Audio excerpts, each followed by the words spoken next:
बाबासाहेब आंबेडकर एवढा अभ्यास का करायचे माहितीये? तर गोष्ट अशी आहे की बाबासाहेब आंबेडकर यांच्या घरी अतिशय गरिबी होती. त्यातच बाबासाहेबांची 10वीची परीक्षा तालुक्याच्या ठिकाणी होणार होती. म्हणून बाबासाहेब आणि त्यांचे वडील तालुक्याच्या ठिकाणी भाड्याची खोली घेऊन राहू लागले.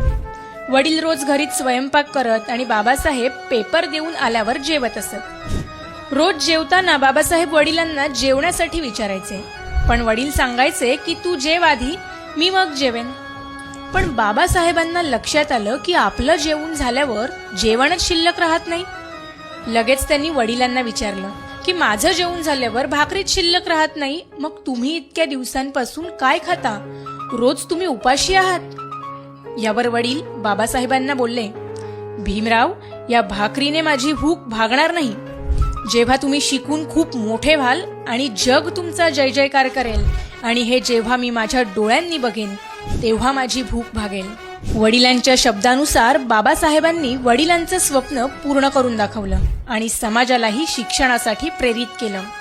धन्य ते पिता पुत्र. अशा या थोर व्यक्तिमत्वाला संवाद सेतूकडून मानाचा मुजरा आणि जयंती दिनी विनम्र अभिवादन.